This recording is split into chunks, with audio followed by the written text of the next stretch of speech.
Welcome to the Football Show on PLZ Soccer, sponsored by Arnold Clark. I'm Peter Martin. It's Monday. Alan Ruff is alongside me as ever, and Barry Ferguson is back with us after holiday number 54 of the campaign, and we're only, 7 or 8 games into the season?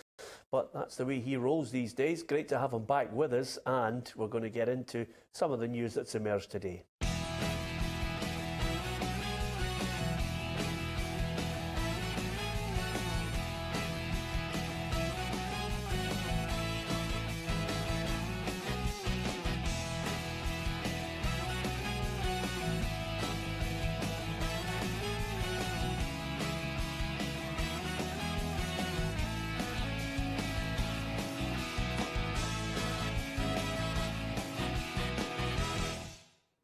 Yeah, lots to talk about. Let's first of all get into the Scotland squad for Israel in the friendly against Portugal. Alex McLeish was talking at Hampden today, and of course everybody seized on the line that he apparently mentioned the last time he was talking to us about Stevie Naismith being a certain starter, and that seemed to incense Lee Griffiths, but Alex McLeish says that is not the case. I want difficult decisions. It's great to have difficult decisions when everybody's in such good form.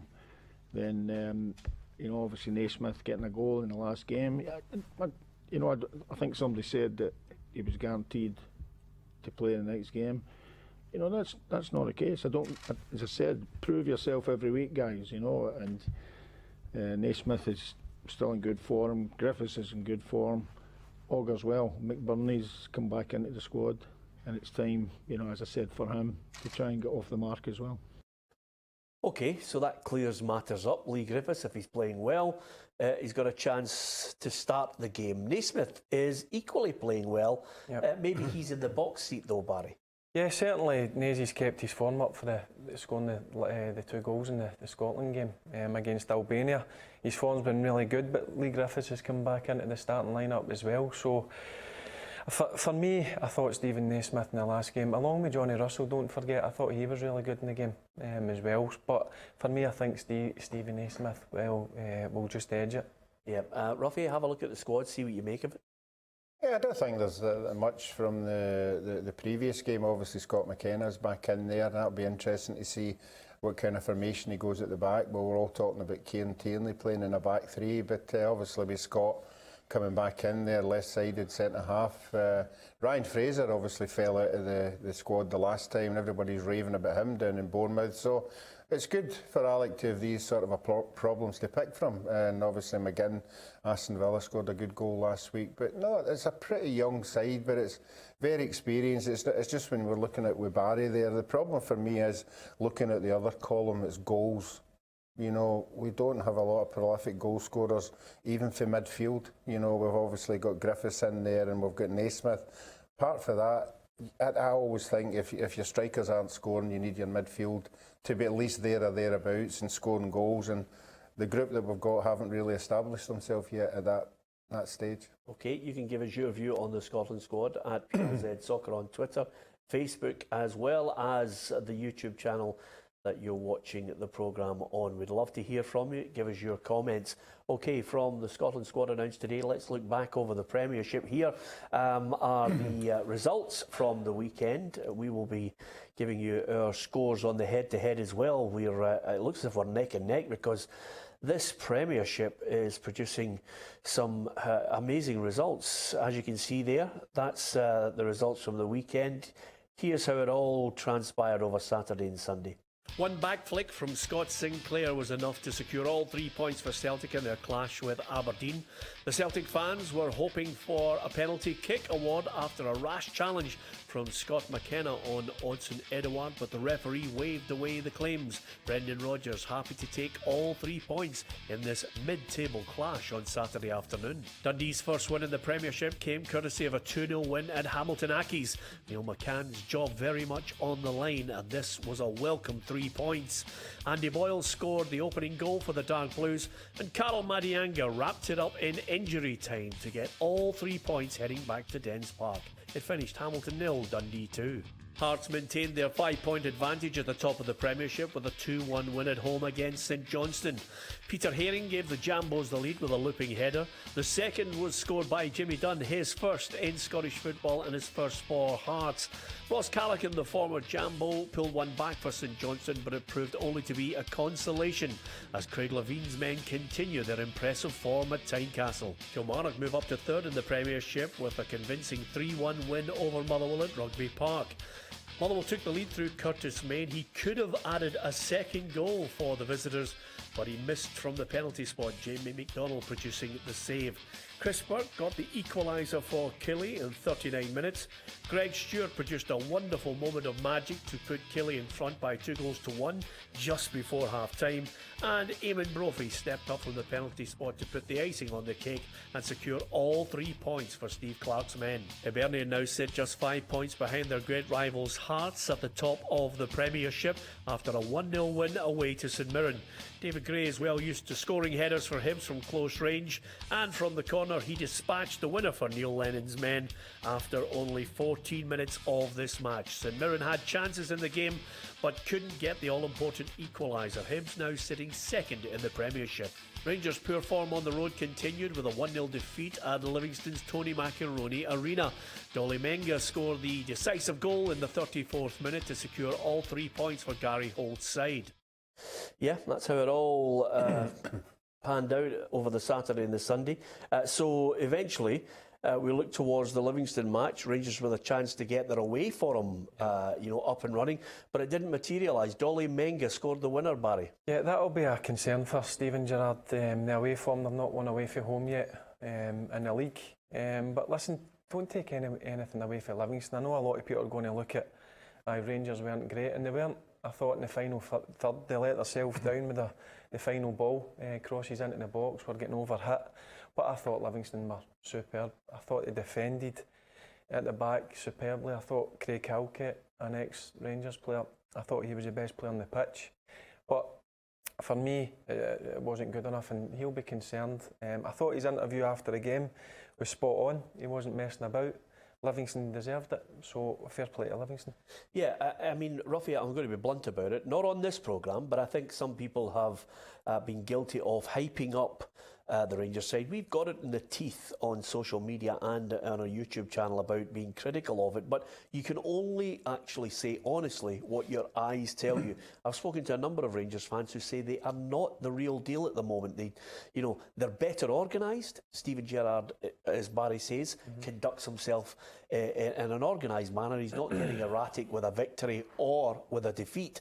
I think he's very, fair-minded about it, but he knows he's got a long way to go. And again, Livingston, he could have had a couple of more goals as well. Again, in that middle of the defence, it's not always looking safe. No, I think Steven Gerrard will be saying to himself that this is phase one. This is phase one of making Rangers a better side. He's certainly done that. But with the quality that he's got, I think he'll be looking for phase two. He'll be looking for better players to come in.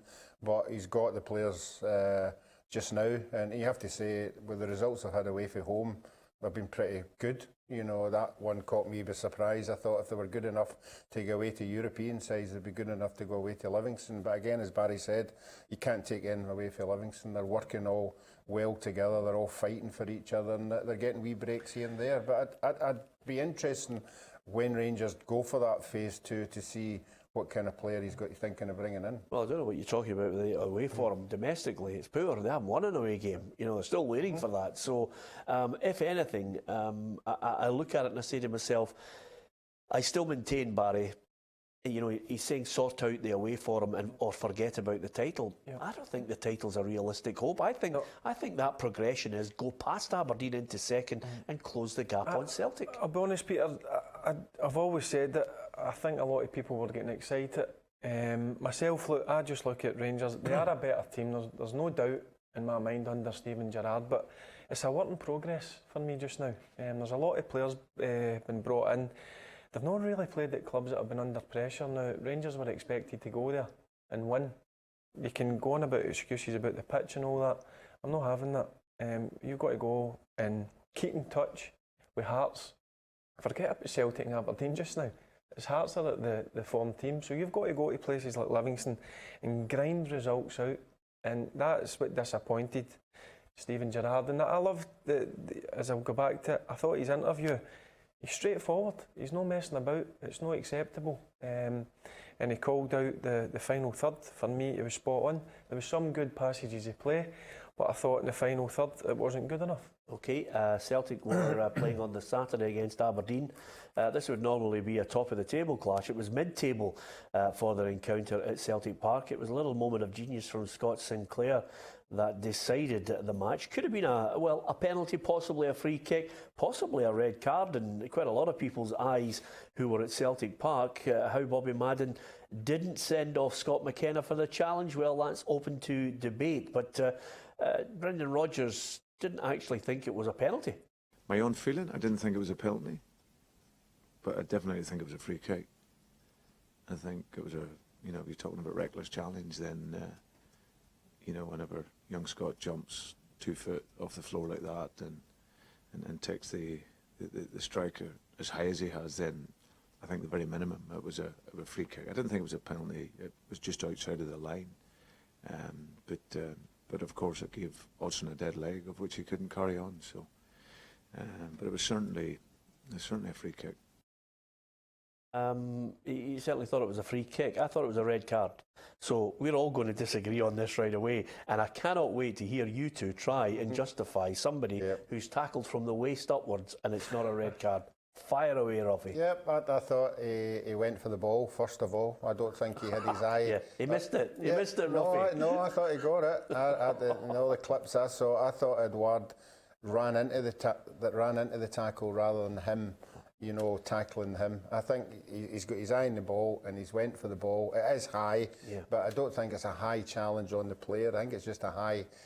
You think he's just high because the ball's up there to be hit? Yeah, I'm not quite sure what's happening this year, Ruffy, but I'm almost thinking, I don't want to overstate it. I think you've lost your marbles. Last week you were saying the Rangers and Celtic fans, should be the ones peeved about the semi-finals of the League Cup. This time you've said Edouard ran into Scott McKenna. There are people up and down the country are scalping their heads off walls. Can't believe what you've just said. I'm just saying last week, because Rangers and Celtic are playing on a Sunday after a Thursday game when the other two teams have got a free week to prepare. That's what I'm saying. But they never complained. They just said, right, we'll get on with it. Yeah. And rather than Aberdeen and Hearts shouting for the rooftops, the two Old Firm teams have said, no, that's where we are, let's play the games. OK, Barry Ferguson, you're running in goal. Yep. You think you've got a chance to either create something for someone else or score. This is Barry Ferguson in your jersey, playing the game, and Scott McKenna tackles you. It's certainly a foul. I can't believe that the referee never gave a foul. It's a yellow card. It's a yellow card for me. I honestly don't think he's went in to hurt him. Yeah, I've seen tackles that have been that height and it looked... I don't think Scott McKenna went in to hurt him either. I mean, that's not the point. But I've got to be honest with you, if it's me going through, I want him sent off. But if I'm doing the tackle, it's a yellow card. Yeah. I honestly don't think... I think he's went in actually concentrating and trying to get the ball. Edouard's quick. He's went in. But I can see your point as well. I can see it could easily have been a red card as well. But I think it's a booting and a foul. I can't believe he didn't get a free kick for it. Yeah, that's the thing that surprised me most. Well, it's a defeat for Aberdeen, but their managers, it's not too downhearted. But credit the players. It's been a tough week for us. It's been a good week prior to the game. Getting 3 points and a clean sheet against Motherwell, beating Hibs in penalties and keeping a clean sheet over 120 minutes against a very good Hibs side. And then we wanted to finish off and be a brilliant week by getting a result here. And we've just, I think we've been very unfortunate not to come away with at least a point today. Yeah, and of course, positive news for Scott Sinclair scoring that goal. There's been a fair bit of criticism for his contribution to Celtic this season, possibly last season when he scored a barload of goals, but hasn't quite hit the heady heights of his first season in a green and white jersey, and I think he's the first to accept that. Well, it's frustrating. I think, from being the first season player of the year for the second season, the top goal scorer, and obviously being on the bench and, sometimes not making an impact, it's frustrating. And it makes you angry, but like I said, the thing is, to me, I can only control what I do on the training ground. So whatever's out of my control, I just sort of try not let it affect me, but just keep my head down, keep working hard, and like the gaffer says, you'll get your chance, and I took it today. Okay, one moment just to touch on, Ruffy, which I thought was hilarious in that match, was there was a substitution being made, and Derek McInnes had handed a piece of paper to the sub to hand to Graham Shinnie for a quick change in tactics. And Scott Brown went up, swiped a bit of paper, and then rushed and handed it to Brendan Rodgers as if to say, here's their game plan. Yeah, I mean, I'm sure Scott would have. It'd been a light-hearted moment. I don't think they would absolutely, try to be serious about it. But Brendan Rodgers, he just said there was nothing on it that would have changed my mind anyway. Yeah, absolutely. Keep the high balls low and spread out in bunches. Okay, now on to Hearts. Hearts, league leaders, 5 points clear of Hibs. I watched them in the League Cup, was well impressed. They managed to continue in that vein, Barry Ferguson. Are they genuine title contenders? Yeah. I think they've got to be. Their form's been excellent. Drawn one game, winning the rest, and they continue to be, after a hard game midweek, he put out the same team, I noticed again, so that team must be full of confidence. They've started the league ever so well. I'll go back to what I said at the start of the season. I was unsure because there was a lot of signings, but full marks to Craig Levine in the scouting department. He's obviously pulled out some decent players there, guys that I didn't know much about, but I've been really impressed with them. Because you go with Hearts as a physical team. Aye, they are physical, but listen, they can play football as well. So I've been really impressed with them. Yeah, Callum Morrison for me, Ruffy. I hope he continues to develop, because he's one of those players that I like who, goes past a player. He doesn't think twice about it. Suddenly he pushes the ball towards you and then he'll go for it. Yeah, I think he's one of the players that Barry's talking about. Just come from nowhere, and a lot of confidence in everything he does. But even the boy they got from, was it Man United? He looks good as well. I think St Johnstone might be a wee bit upset that they maybe could have got something out of that game, because there was a stage after they scored, they had a couple of chances, but on the whole for the 90 minutes I think maybe Hearts just edged it, but I was impressed with St Johnstone. Yeah, what about the Hibbies? A 1-0 win away from home. Neil Lennon says that he reckons Effie Ambrose is one of the best defenders they've had at Hibs in many a year. Yeah, well, you'd have to agree with that. If he could stop, obviously, the wee mistakes that he makes here and there. Not been too many of them. No, there hasn't been. No, there hasn't. But he's always prone to it in the big games, and I think it depends whether Hibs go with a 3 at the back or a 4 or a 5. I think I would be certainly more comfortable if it was a 4 at the back, because he does get exposed quite often. But he's very controlled on the ball, and he likes to go forward. And while he's playing the form he's shown just now, yeah, I would agree with you. Yeah, well done to Thomas Agyupong, called up for Ghana for the African Cup of Nations as well. Neil McCann for Dundee, they made the journey to Hamilton. They got a 2-0 win. Yep. I think Neil McCann on Saturday night would have been able to put his head on the pillow and think, wee bit of pressure off, still a lot to go. Yep, certainly would have enjoyed a beer or a glass of wine after that, because he was needing it. I know Aki's had a few off the bar, a few missed a glaring chance as well, but that's what you need sometimes. You need that wee bit of luck, and he's obviously got it. And going to Aki's and coming out with 2-0, he'll have a lot more confidence this week. And hopefully, what they need to do now, if they win in that first game, is they need to make sure they win the next one. That's important. Yeah, absolutely. Well, I caught up with a Dundee fan, Billy Naismith, earlier today to get his thoughts on the team and, of course, the pressure of Neil McCann possibly facing the sack. Do you know, I've always wanted Neil McCann to do well. I've never wanted a Dundee manager to succeed more than I have with Neil McCann. I was delighted for everybody, the supporters and the club as a whole, but I was especially delighted for Neil McCann to get that win. It was much needed, obviously, for the confidence of the team. But, I felt in comparison to Paul Hartley, he was given, I think it was 7 games, and we were teetering on that. So to get the win before that cut-off point, as it were, I was delighted for him. Honestly, I was ecstatic, as were pretty much all of us that were there.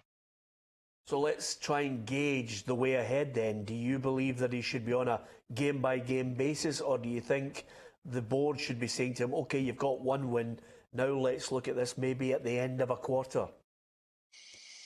I don't think a game by game basis really works, because I think what Neil McCann's trying to do is build something that we can carry forward. Okay, so far this season, whatever was going on the pitch wasn't working, but Saturday's result certainly is a good place to start, and I'm hoping, and as I'm sure every Dundee fan is, as well as the management and the board, this starts a string of results that will get us up the table. So I think he's obviously. I think he needs that. I think he needs that more time to do what he wants to do. Yeah, Neil McCann there. Killie is next up at Dens Park for Dundee. Killie got a 3-1 win over Motherwell. I'll tell you, it was impressive, and I'll tell you what impressed me in that game was the form of Greg Stewart, Ruffy. Yeah, I think Greg Stewart shown a lot of confidence, something he never showed when he was up at Aberdeen, but certainly in this form he's absolutely superb. So is Brophy, really impressed with Brophy as well. The two of them are very pacey, but again for me, I thought that game at the weekend all revolved around the penalty miss. I think if Motherwell had went 2-0 up, I think Kilmarnock would have been very fortunate to have won that game, but obviously they missed it and the heads went down.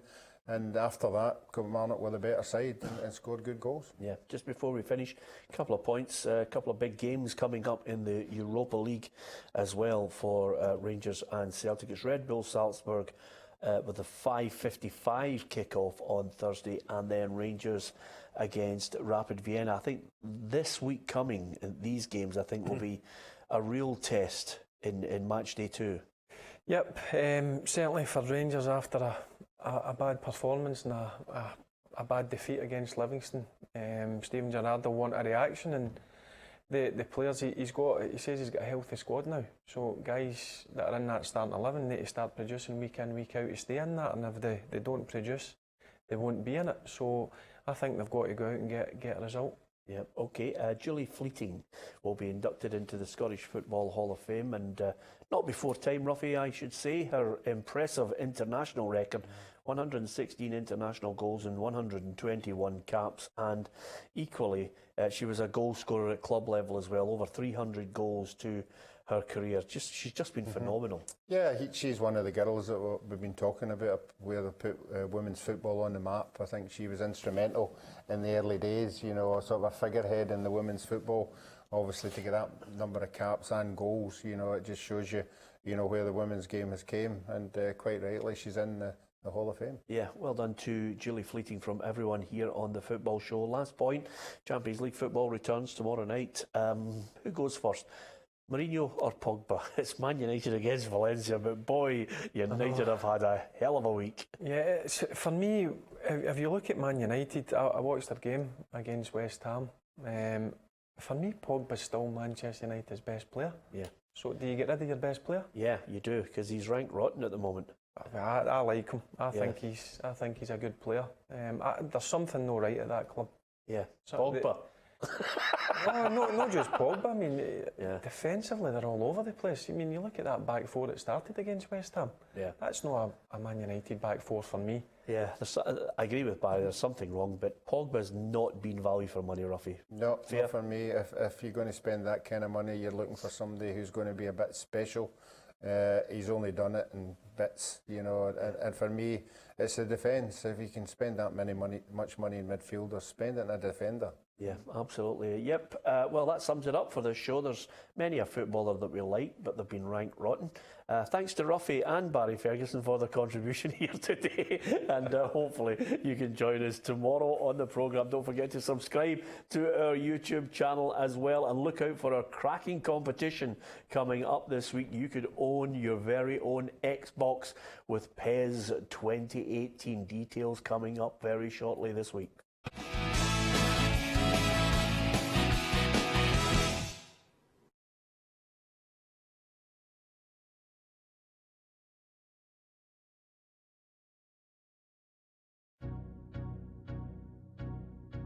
Well, I'll think about. I'm a parent now, so I think about my own children. So I was one of the ones that always said, and I believe it, that Scotland is an open, welcoming, diverse country. That my children would somehow grow up in a post-racial, post-religious world where we didn't see colour, and I had hope in that. So my boy, when he was 9, we saw this thing on Facebook, do this test with your kid, see if they see colour. So we tried it. So my son Adam, his best friend at school, is a young Jewish boy called Zach. And we tried this. We said, Adam, if you were standing opposite Zach, what would be the biggest difference? What would be the biggest difference? And he said, oh, Zach's taller than me, I'm shorter than him. Anything else? Zach's got blue eyes, I've got brown eyes. Anything else? Zach's Jewish, I'm Muslim. Anything else? I can't think of anything else. I said, no, think hard, anything else? He goes, oh yeah, Zach's better at football than me. And I said, anything else? Think colour. And I said, think colour, and he says, colour? Oh yeah, Zach's got brown hair, I've got black hair. He didn't see skin colour. Fast forward 6 months, he starts a new football club. I come home from the Scottish Parliament one night, and my wife says, Adam's not in a good mood, he's not been happy since he came back from the football club, he's not talking, he's not communicating, he's been upset, something clearly happened at the football. So I go in to see him, and he refuses to talk to me, and I said, right, Tan, just tell me, what was it? And he said, when I was at the football, 2 people in my team said they didn't want to pass me because I was only packing in the team. That broke my heart, absolutely broke my heart, because he's someone that is Scottish just like anybody else. Glasgow's his home, Scotland's his home, he knows no other identity. He doesn't think of the motherland, as some people might have said of previous generations. And seeing your child experience racism and seeing that contrast between 6 months before and now was a real eye-opener for me. So it has consequences. I know of children who get called terrorists at school or too scared to go to school. I know people that have had racist incidents at the train station. They're worried about their sisters, their mothers, their wives in the train station because they might get their headscarves pulled from their head. People shouldn't have to think twice about going out to the shops or going to the park or going to their work. There are some people in our communities who sadly have to think twice about these things. That's not acceptable.